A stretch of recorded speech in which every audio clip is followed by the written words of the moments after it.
Okay, ang next naman natin ay evaluation of limits by L'Hopital's rule or simply LHR. So ano nga ba ang L'Hopital's rule or LHR? Ang spelling po na ito ng L'Hopital's rule, may mga instances na makikita nyo na ang spelling yan ay mawawala na yung kanyang H. No? Pero pare-pares lang yan, no? L'Hopital's rule yung basa dyan. So, if we have a limit of f of x as x approaches a means a certain number. And we have a limit of g of x as x approaches a, and the value of those limits is equal to 0, then, kapag meron po tayong limit ng dalawang functions na naka-rational or naka-quotient or naka-divide, no? So, f of x tsaka g of x. So, kung ang limit daw ng f of x ay 0, and yung limit naman ng ating g of x is 0, so, ang magiging sagot kasi natin dyan ay 0 over 0. Kapag 0 over 0, di ba, hindi natin tinatanggap ang sagot na yan dahil yan ay indeterminate. Kasama yan sa indeterminate form. So, hindi po natin ina-accept yung sagot na yan. So, meron dapat tayong gawin para makuha natin yung tamang sagot dyan. So, pwede po tayong mag-factoring or i-factor po natin yung ating numerator tsaka denominator and then i-cancelled out para kumbaga yung ating expression is ma-modify siya into something na magkakaroon ng sagot yung ating limits. So, yung indeterminate na yan ay hindi po yan ina-accept na sagot. So, ano nga ba yung indeterminate na yan? So, ang indeterminate form po ay meron piyang iba't ibang klase ng form. So, meron tayong meron tayong 0 over 0. Pangalawa, meron tayong infinity over infinity. Isang form din yan na indeterminate. And then, meron po tayong 0 times infinity kasi wala po tayong answer para sa mga yan. And then, yung pang-apat, meron tayong infinity minus infinity. And yung ikalima, meron po tayong 1 raised to infinity. And then ika-anim, meron tayong infinity raised to 0. And yung pang-pito naman ay 0 raised to 0. So ito po yung mga types of indeterminate forms or ito po ay mga wala po yang sagot. Okay? So bakit wala po yang sagot? So, itry muna natin yung 0 over 0. Bakit siya naging indeterminate or wala po siyang sagot or wala siyang solution?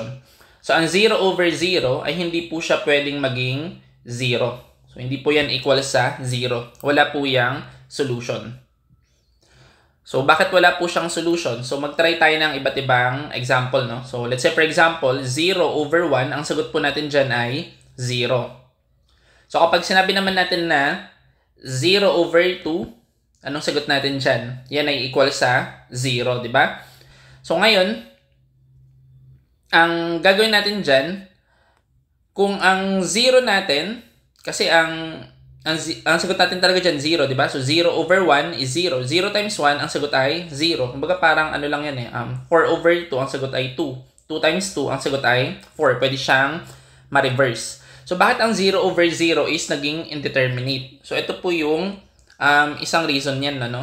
So, kapag binaliktad natin ito, kapag halimbawang ginawa nating 0 over 0 is equal to 1, kasi di ba ang number, pag dinivide mo sa number, equal sa 1. Halimbawa, 2 over 2, anong sagot? 1, di ba? 3 over 3, anong sagot? 1 pa din. So, pag ang number, dinivide mo sa number, ang sagot ay 1. Kumbaga, identity property niya yan. So, bakit ang 0 over 0, hindi po siya pwedeng maging bakit hindi po siya pwede na mag-equal sa 1 or bakit wala siyang sagot or bakit siya naging indeterminate. So kaya po naging indeterminate yan dahil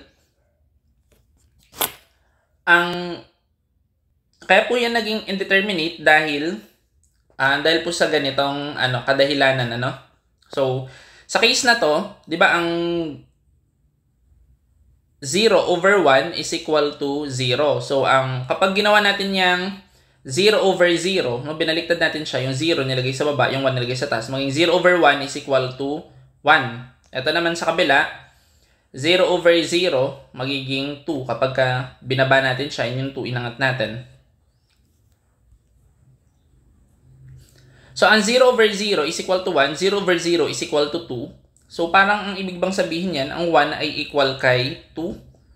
So, parang ganun kasi yung lumalabas na, no? Ang 1 is equal to 2. Kasi ang 0 over 0 is 1, and 0 over 0 is 2. So, by substitution, 1 is equal to 2. So, alam naman natin na ang 1, hindi po yan equal sa 2. So, magkakaroon ka ngayon dito ng infinite number of solutions sa mga area. 1 is equal to 2, which is equal to 3, equal to 4. So, wala pong ganong, at hindi po yun realistic or walang ganong sagot. So, ang 0 over 0, hindi siya pwedeng mag-equal sa 1, same as 2 over 2, 3 over 3, or 4 over 4. Kasi ang 0 over 0 ay wala po siyang answer. Yan po isang indeterminate. Kasi nga by substitution dito sa dalawang ito, tingnan mo, nilalabas. Kung 0 over 0, i-accept natin siya as 1, and 0 over 0, kapag in this case, magiging 2. So, 1 is equal to 2. So, hindi po siya tama. Kumbaga parang ganun yung possible na proving din yan. And same with infinity, no? So, hindi rin po yan acceptable na answer. Ano rin yan, indeterminate form din yan. So, merong 7 indeterminate form. Itong mga ito. Ang pinaka most popular dyan is itong dalawang ito pagdating sa limits. Kasi ito yung lumalabas na sagot. So, ang gagawin po natin dyan ay sasagutin natin yung ating limits problem or kung paano mag-evaluate ng limits gamit ang tinatawag na L'Hopital's rule. So, ang sinasabi lang naman dito sa L'Hopital's rule, kapag ang sagot natin ay naging 0 over 0 or infinity over infinity or indeterminate form, ang gagawin natin para makuha natin yung kanyang limit, kukunin natin yung limit ng numerator. Kaya di ba dito naka-equal to limit of f prime of x over g prime of x. So, anong ginawa? Kinuha po yung limit ng numerator and then kinuha din yung limit ng denominator. So, kinuha po yung kanilang limit separately. Magkahiwalay po na kinuha yung kanilang limit. Hindi tayo nag-quotient rule dyan. Kinuha natin yung limit ng numerator, kinuha yung limit ng denominator separately or magkahiwalay. And then, once na nakuha natin yung kanyang limit, ay yung kanyang derivative, kinuha yung kanyang derivative ng separately or magkahiwalay. And once nakuha yung kanyang derivative, ang gagawin dyan ay, pwede mo na ngayon i-substitute yung value ng ina-approach mo dun sa derivative mo na numerator tsaka denominator. Kapag ang lumabas na sagot ay indeterminate pa din, ang gagawin mo siya, i-derivative mo ulit yan. Hanggang sa mayroon kang makuhang sagot. So, derivative mo lang yung numerator, derivative mo lang yung denominator. Para makuha yung sagot sa limit. Yun lang yung sinasabi sa L'Hopital's rule. And then, pag hindi pa rin nakuha, derivative mo ulit siya or differentiate mo ulit yung numerator and denominator. So, mag-try tayo ng mga example. Di ba meron tayong mga tinatawag na standard trigonometric limit or yung mga fundamental trigonometric limit natin. So, ano yung mga yun? So, yung una, meron tayong limit of sin of x over x as x approaches 0, di ba? So, anong nilalagay nating sagot dito? Sabi natin, sa standard trigo limit natin, ang sagot po natin dyan ay 1. So, paano nag-come up na 1 po yung sagot dyan? Kaya po naging 1 yung sagot kasi pwede mo yung ma-prove gamit yung L'Hopital's rule. So, i-derivative natin yung sin of x. Ano bang derivative ng sin of x? Di ba yan ay cosine of x. Then, derivative natin yung x o yung denominator sa ibaba. Ano bang derivative niyan? 1. So, ang ginawa ko, nag-derivative ako sa itaas tsaka sa ibaba ng separate. And then ngayon, tsaka mo ngayon pwedeng apply yung limit as x approaches 0. So, substitution, cosine of 0 over 1. So, ang cosine of 0, ang sagot po niyan ay 1. And then, over 1. So, 1 over 1, ang sagot po ay 1. Kaya po meron tayong standard trigo limit na ang sin of x over x as x approaches 0 is equal to 1. Dahil po meron tayong L'Hopital's rule as proof para ma-prove na mag-equal nga talaga siya sa 1. So, bakit natin in-apply ang L'Hopital's rule dyan? Na-apply po natin ang L'Hopital's rule kasi kapag dinirect sum po natin yan, the sin of 0 over, pag substitute natin yung x rito as 0, so 0. Ano ba ang sign of 0? 0 over 0. So ano to? Ang 0 over 0 ay indeterminate. So dahil indeterminate yan, we can apply the L'Hopital's rule. So nang apply natin yung L'Hopital's rule, ito ngayon yung result 1. So kapag nahihirapan ka sa limit or nag-indeterminate yan, apply mo lang yung L'Hopital's rule, may makukuha kang sagot. So yan po yung isang paraan other than factoring.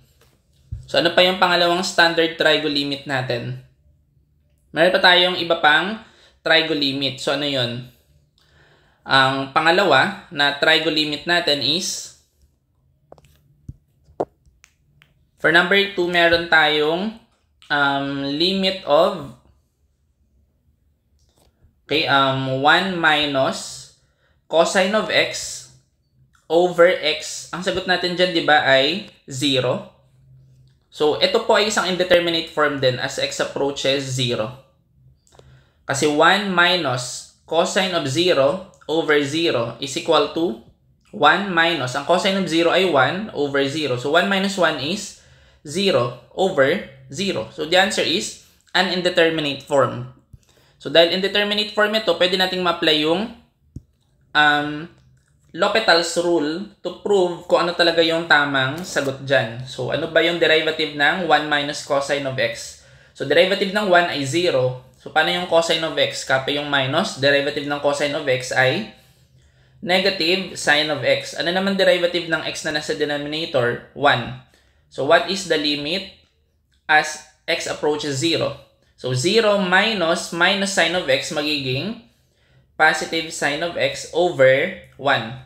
So, ngayon, substitute na natin yung 0 dyan. Sine of 0 over 1 is equal to, ang sine of 0 po ay 0 and then over 1. So, the answer is 0. So, the limit of 1 minus cosine of x over x is equal to 0. Is equal to 0 using the L'Hopital's rule. So, supposedly, ang answer dyan ay 0 over 0 kung magda-direct sub ka. But if you will use yung L'Hopital's rule, magkakamap ka sa sagot na 0. So, yun po yung ating pangalawang trigo limit. And then, next po natin yung isa pa. Kasi tatlo to sila. Apat pala. Meron pang isa sa cosine.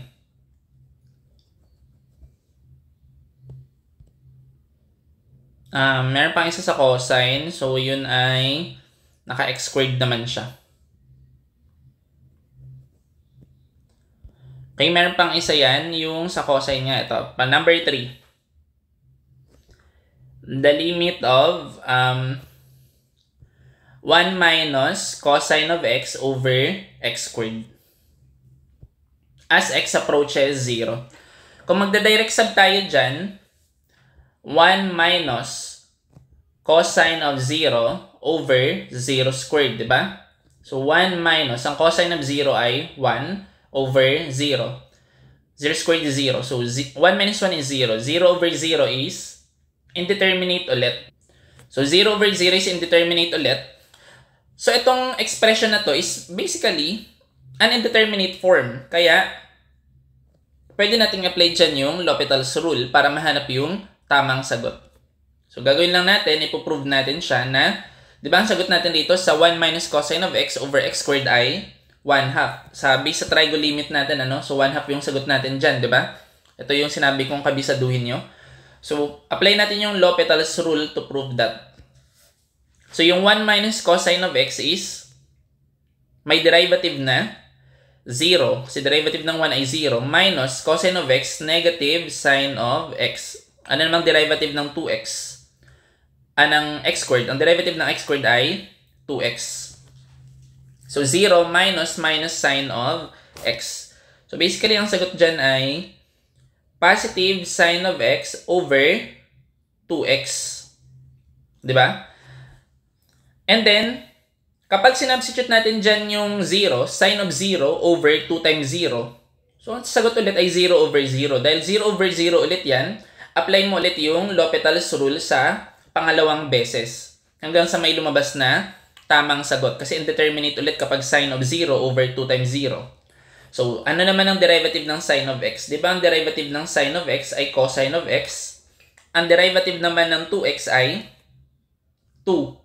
So, derivative lang natin siya ng separately kasi yun yung sinasabi sa L'Hopital's rule. So ngayon, pwede natin kunin dyan yung limit as x approaches 0. So yung limit as x approaches 0, substitute lang natin cosine of 0 over 2. Ang cosine of 0 po ay 1 and then over 2. That's why the answer for limit of 1 minus cosine of x over x squared as x approaches 0 is equal to 1/2. Ito po yung kanyang proving.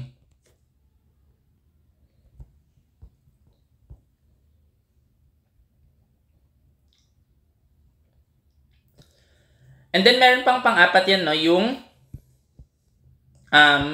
limit of tangent of x over x as x approaches 0. So ang sagot din po dyan ay 1.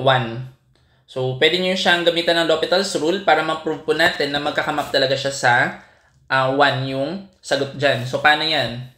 Palitan lang natin ng kulay. So paano po yan? Ano po ba yung derivative ng tangent of x? Diba ang tangent of x ay secant squared of x? Ano namang derivative ng x yung denominator niya? Ang derivative niyan. Ang derivative naman nung nasa baba ay 1. So ba itong secant squared of x? Diba pwede yung maging 1 over cosine of x na naka-squared over 1. So ito yung numerator, secant squared of x. Pinalitan ko lang in terms of cosine. Then copy yung denominator as 1.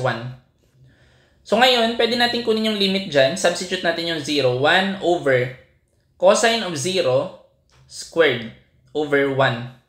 So ano ba yung cosine of 0? Di ba ang cosine of 0 ay 1? So 1 over 1, 1. 1 squared, 1. 1 over 1, 1 pa rin yung sagot. Kaya po, ang limit of tangent of x over x is equal to 0. So hindi mo pwedeng i-direct sub yan kasi ang tangent of 0 ay actually 0. Over 0, 0. So indeterminate form din yan yung number 4. Kaya applyan mo talaga yan ng L'Hopital's rule para lumabas yung tamang sagot.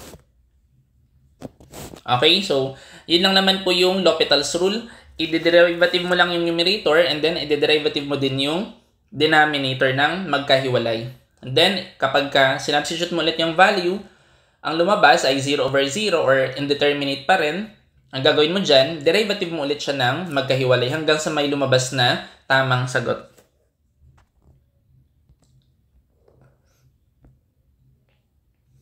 Okay, so try po tayo ng example.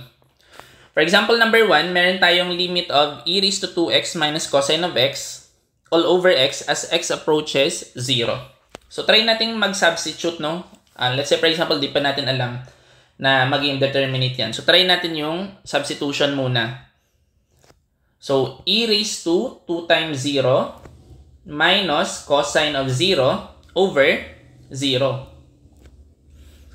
2 times 0 is 0. E raised to 0 is 1. Ang cosine of 0 ay 1 over 0. So 1 minus 1 ay 0 over 0. So ito po ay indeterminate. So hindi siya kaya ng simpleng substitution lang. So dahil meron tayong indeterminate, pwede nating apply na ngayon yung L'Hopital's rule or LHR. So evaluate muna natin. Kunin natin yung derivative ng taas tsaka ng nasa ibaba. So unahin natin yung e raised to 2x. Ano bang derivative ng e raised to 2x? Ang derivative ng e raised to 2x ay, di ba, e raised to u times du dx. So kopyahin lang, e raised to 2x. And then derivative ng exponent niya which is 2x. So anong derivative niyan? 2, di ba? So 2e raised to 2x yung derivative ng e raised to 2x. Minus, ano namang derivative ng cosine of x? Derivative ng cosine of x is negative sine of x. All over, yung derivative naman ng denominator na x is 1. So, ang magiging final natin dyan ay 2e raised to 2x plus sine of x all over 1. So, di ko na isusulat yung 1. And then, tsaka natin siya applyan ng limit as x approaches 0. So, substitute na natin, no? So, 2e raised to 2 times 0 plus sine of 0. 2 times 0 for its exponent is 0. E raised to 0 is, okay, any number raised to 0 is equal to 1. So, 1 times 2, ang sagot ay 2. Plus, ano naman ang sine of 0? Ang sine of 0 naman ay 0. So, 2 times 1 plus 0 is 2. So, ito po ngayon yung final answer. 2 for the limit of e raised to 2x minus cosine of x over x.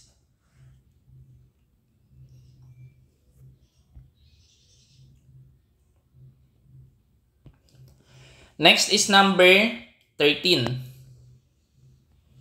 So, for number 13, evaluate muna natin siya. So, meron tayong limit of x squared over e raised to 2x. So, infinity squared over e raised to 2 times infinity. So, ano nga ba yung infinity? Infinity is not a number. Ang infinity po is a concept na yan ay equal sa isang malaking number or infinite number. So, infinity, isang napakalaking number. So, isang napakalaking number, is-squared mo, anong sagot? Diba? Infinity squared. So, malaking number, is-squared mo siya. So, syempre, lalaki lalo yan. So, infinity pa rin. 2 times infinity, so lalo siyang lalaki. Eh, yan yung exponent. Yung i-erase mo sa sobrang laking number. So, magiging sobrang laki ng number na sagot. So, infinity over infinity yung magiging sagot rito. And itong infinity over infinity ay indeterminate. Dahil indeterminate yan, pwede nating apply dyan yung L'Hopital's rule. So, ang sabi dyan, derivative daw natin yung numerator. So, derivative ng numerator, 2x. And then, derivative natin yung denominator. So, e raised to 2x ay 2e raised to 2x. So, copy lang yung e raised to 2x and then derivative ng exponent niya. Diba yung derivative sa exponential function? Derivative ng 2x ay 2. So, times 2 via chain rule. So, ito po yung ang sagot natin. So, 2 over 2, okay, cancelled out. So, yan ay magiging x e raised to 2x. So, try natin i-substitute, ano? So, infinity over e raised to 2 times infinity. So, infinity over 2, e raised to 2 times infinity, infinity pa din. So, ang sagot rito ay still indeterminate. So, dahil indeterminate pa rin yung sagot, ang gagawin natin, mag-apply ulit tayo ng L'Hopital's rule. L'Hopital's rule ng x over e raised to 2x. So, ano ba yung derivative ng x? 1. Anong derivative ng e raised to 2x? 2e raised to 2x. Then ngayon, tsaka natin ipasok yung limit as x approaches infinity.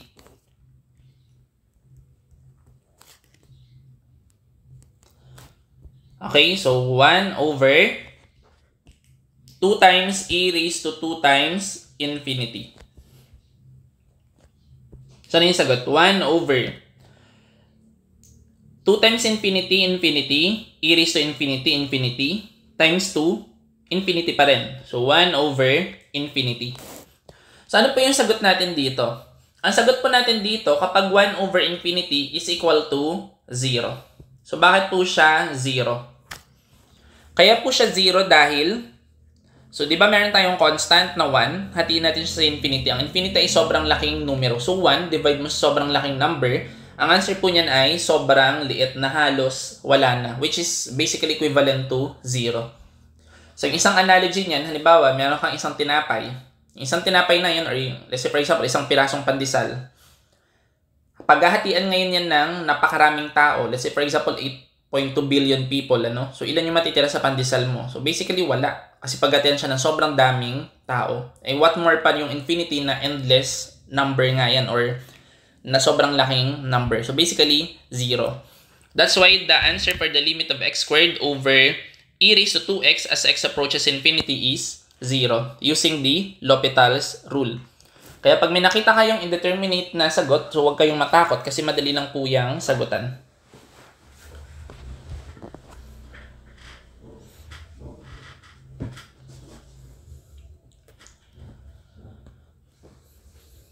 Okay, so next naman natin is limit of x squared minus x minus 12 all over x squared minus 3x minus 4 as x approaches 4. So, try po natin i-substitute yung 4 dito. So, that is equal to 4 squared minus 4 minus 12 all over 4 squared minus 3 times 4 is 12 minus 4. So 4 squared is 16 minus 4, 12. 12 minus 12 is 0. 4 squared is 16 minus 12, 4. So 4 minus 4 is 0. So once again, ito ay indeterminate. So yung gagawin natin dyan, i-derivative natin yung numerator. So anong derivative ng numerator? 2x minus 1. Derivative ng denominator, 2x minus 3. Then, tsaka natin i-apply yung limit as x approaches 4. So, i-test ulit natin kung magkakaroon na ng sagot or indeterminate pa din. So, 2 times 4 minus 1 over 2 times 4 minus 3. So, 2 times 4 is 8. 8 minus 1 is 7. 2 times 4 is 8 minus 3. That is equal to 5. So, the answer is 7/5 sa case na to. So, ano pa ibang way para masagutan natin yung problem na yan? Dahil 0 over 0, ibig sabihin yan, meron yang factor. So, that is the limit as x approaches 4. Ano yung factor ng numerator? Pag pinag-multiply mo, negative 12. Pag pinag-add, negative 1. So, yan ay x minus 4 times x plus 3. Ano naman yung factor ng denominator? Pag minultiply 4, kapag pinag-add, negative 3. So, yan ay x minus 4 times x plus 1. So, x minus 4 over x minus 4 is cancelled out. So, matitira dyan, x plus 3 over x plus 1. Tsaka mo ngayon applyan ng limit as x approaches 4. So, ito ay magiging 4 plus 3 over 4 plus 1. So, 4 plus 3 is 7. 4 plus 1 is 5. So, again, the answer is 7/5. So, pwede siya via L'Hopital's rule. Or pwede rin naman ito, mag-factoring ka lang. Ifa-factor out mo lang siya kapag 0 over 0. Diba ito yung discussion natin sa una nung limits.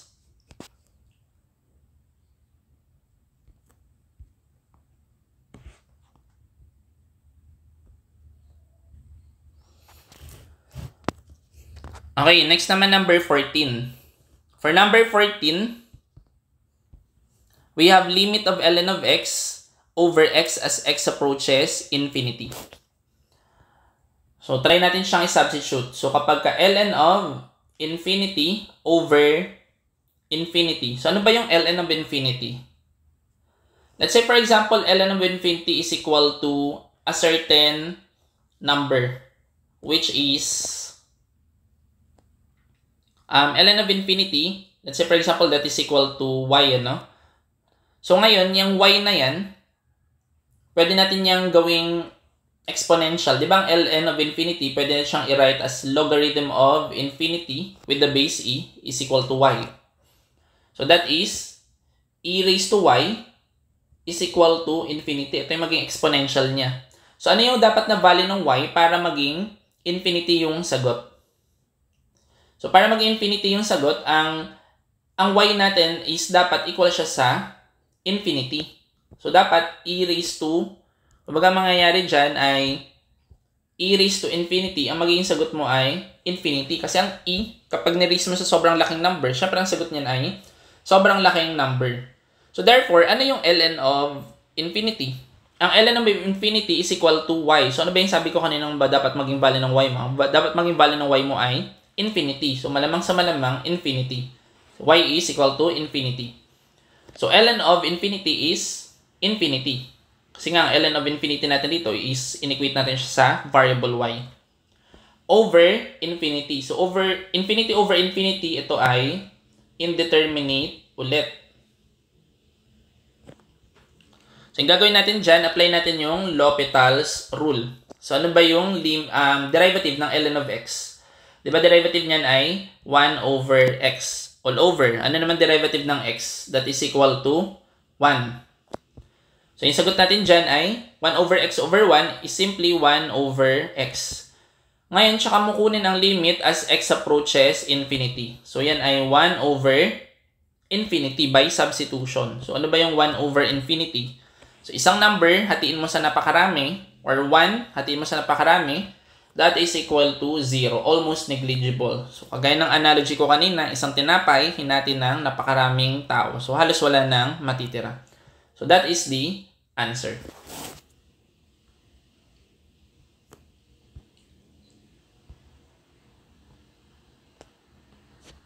Then, next naman natin, limits of sin 7x over sin of 4x as x approaches 0. So, actually, pwede itong sagutan gamit yung standard trigonometric limit, di ba? Yung sin of u over u is equal to 1 as x approaches 0. Pero ang gagamitin natin ngayon na method is L'Hopital's rule or LHR. So, sagutan natin siya. Ano ba yung derivative ng sin 7x? So, before pala yan, no? So, ito pala ay magiging indeterminate rin. Kasi 7 times 0 is 0. So, sin of 0 ay 0. 4 times 0, 0. So, sin of 0, 0. So, magiging 0 over 0 yan. Kaya siya naging indeterminate. So, gamit yung LHR, kunin natin yung derivative ng sin of 7x, magiging cosine of 7x times yung derivative ng inside niya or argument na 7x, derivative niyan ay 7. So, 7 cosine 7x. Next naman is derivative naman nung nasa ibaba. Ano may derivative nung nasa denominator? So, sin of 4x, ang derivative niyan ay cosine of 4x. So, via chain rule, ang derivative ng kanyang argument na 4x is 4. So, ngayon, substitute na natin siya. Ito yung kukuha natin ng limit as x approaches 0. So, 7 cosine of 7 times 0 over 4 cosine of 4 times 0. So, 7 times 0 ay 0. Cosine of 0 ay magiging 1. So, 7 times 1 over cosine of 4 times 0 or cosine of 0 is 1. So, 4 times 1 ay 4. So, 7 times 1 over 4 times 1, cancel out yung 1. So, basically that is 7/4. So, yan po yung sagot. You can use the standard trigonometric limit para mahanap yung sagot dyan, yung sin of u over u which is equal to 1. Or pwede rin yung limit of u over sin of u as u approaches. So, malito. As u approaches 0 is also equal to 1. So, pwede rin gamitin yan, ano? So, magdagdag ka lang ng number and then evaluate mo siya. So, yan po yung number 15. Napakadali lang. Gamit yung L'Hopital's rule.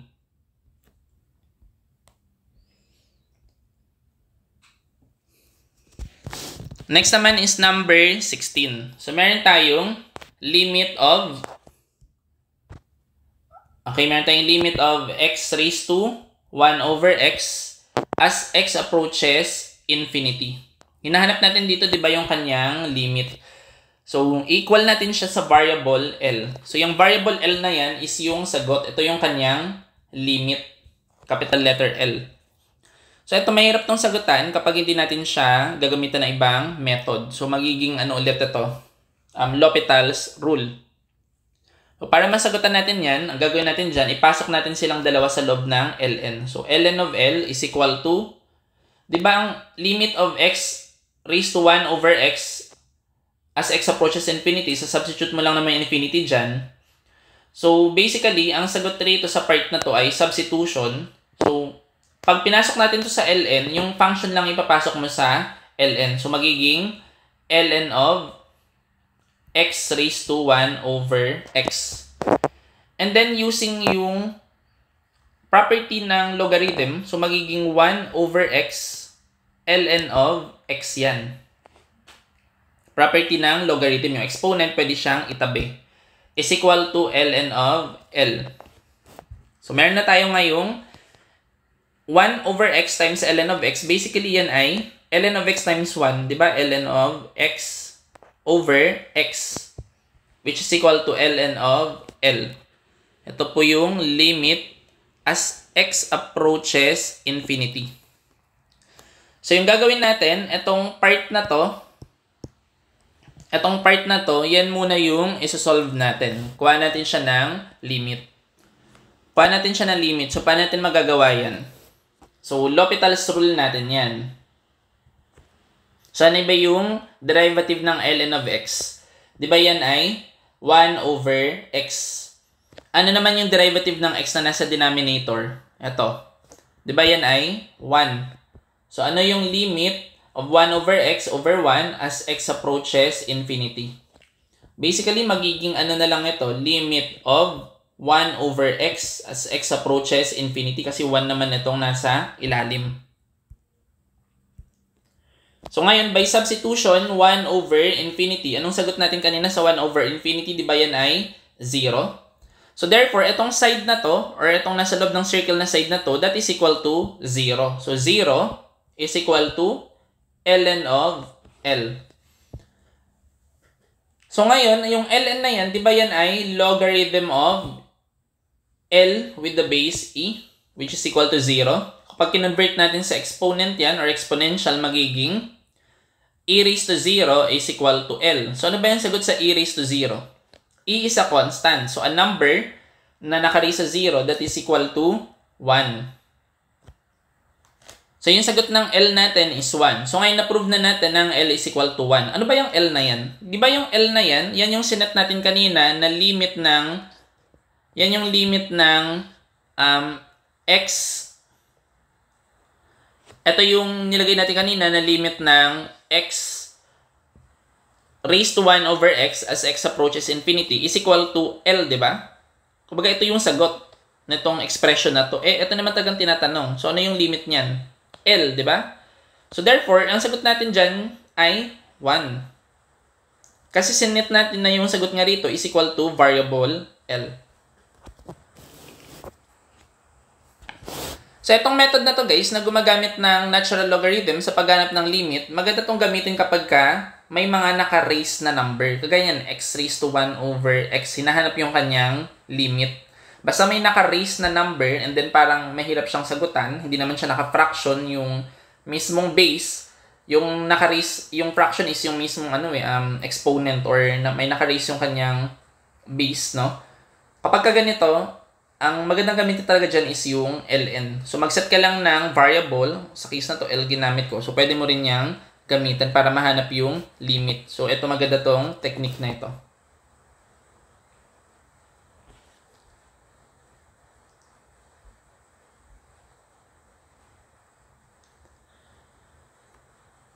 Next naman, number 17. For number 17, yung limit ng, kaya natin malaman yung limit ng x times ln of x as x approaches 0 from the right. Kasi 0 naka-raise sa positive. So, ibig sabihin from the right of 0. So, yung from the right of 0 na tinutukoy dyan, yung mga number na yan ay 0.01, 0.001, 0.0001. Huwag papalapit ka sa 0 from the right. So, paano natin siya masasagutan? Para masagutan natin siya, yung x ln of x, actually, pwede po natin yung ma-write as ln of x over 1 over x. So, bakit po pwede natin siyang ma-write as ganyan? Diba, ang ln of x natin, pag minultiply natin sa reciprocal ng denominator, anong reciprocal nito, magiging x over 1 yan, diba? So, x times ln of x is x ln of x over 1. So, basically, x ln of x pa rin. So, pwede natin siyang ma-modify as ganito. So, pwede natin siyang isulat as limit of ln of x over 1 over x as x approaches 0 from the right. So, by applying yung ating L'Hopital's rule, ano yung ln of x natin, yung derivative? Diba yan ay 1 over x all over. Ano naman yung derivative ng 1 over x? Yung 1 over x, pwede po natin yung isulat as x raised to negative 1 kapag inangat natin. Ano yung kanyang derivative? Ang derivative niyan ay negative 1 x raised to negative 2. Kasi negative 1 minus 1 is negative 2. Or pwede natin siyang isulat as 1 over, negative 1 over x squared. Kapag binaba natin yung x na naka-raise sa negative 2, maging positive yung kanyang exponent. So ito ay magiging So, ito ay magiging 1 over x all over negative 1 over x squared. So, naka-fraction yung numerator, naka-fraction din yung denominator. So, therefore, 1 over x times yung reciprocal ng denominator, x squared over negative 1. So, ito ay 1 times x squared. Magiging x squared. X times negative 1, negative x. X squared over negative x. Ang sagot ay negative x. So, therefore, yung buong expression natin, pwede siyang palitan as limit of negative x as x approaches 0 from the right. Or by substitution, negative 0. So, that is equal to 0. That's why the answer is 0.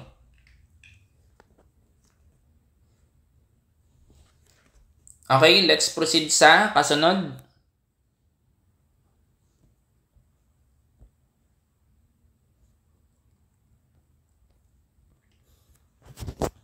Okay, let's proceed sa kasunod. So, kunin natin yung derivative ng nasa numerator. So, anong derivative ng nasa numerator? Derivative ng nasa numerator ay, di ba, ang ln of u is equal to 1 over u times du dx. So, magiging 1 over 2 plus e raised to x. So, ano yung magiging du dx niyan? Derivative ng 2 ay 0. So, ano naman yung derivative ng e raised to x? Unahin natin guys, ito derivative ng argument niya, no, by chain rule. So, derivative ng 2 ay 0, derivative ng e raised to x ay e raised to x all over. Anong derivative ng 3x? Derivative ng 3x ay 3. So, itong expression na to, pwede natin siyang i-write as e raised to x over 2 plus e raised to x all over 3.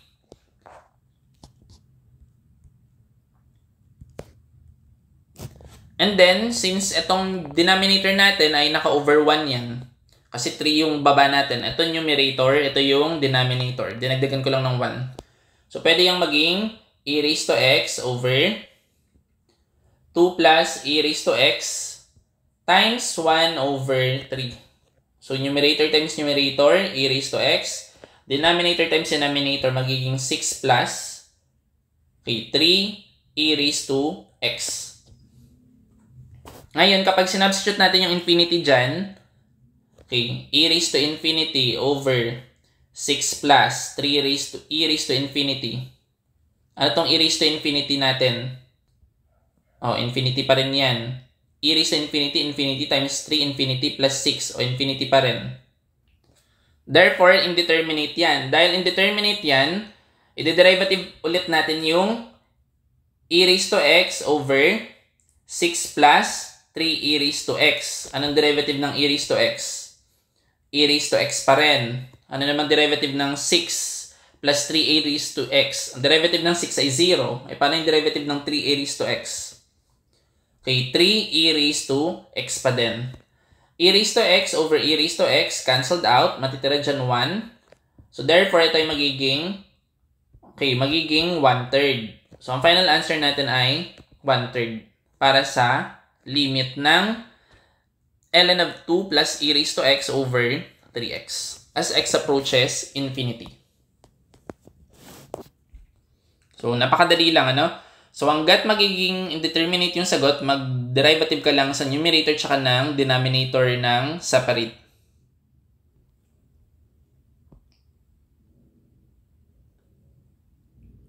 Okay, paano naman sagutan nito? Limit of x cotangent of x as x approaches 0. So, yung pwede natin gawin dyan ay isulat natin siya as ganito. Limit of, okay, magiging limit of, yung x cotangent of x, di ba magiging x? Ang cotangent kasi ay cosine of x over sine of x. So, yan yung cotangent. So, pwede natin siyang i-write as ganito. So, ano yung derivative ng numerator? Ito, derivative ng numerator. So, product rule yan. X, ano derivative ng cosine of x? Okay, negative sine of x plus cosine of x, ano derivative ng x? 1, di ba? So, times 1. Derivative, sulat mo lang si x.